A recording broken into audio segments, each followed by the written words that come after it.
আমার ভিডিও করা। তার ভালো লাগছিল না, চলে যেত, তার মারার কোনো অধিকার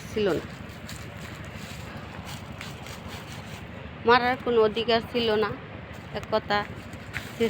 সে চলে যেত, চলে না যায় ওকে কেন মেরে ফেললো। ওই জন্যে বর্তমান যে সরকার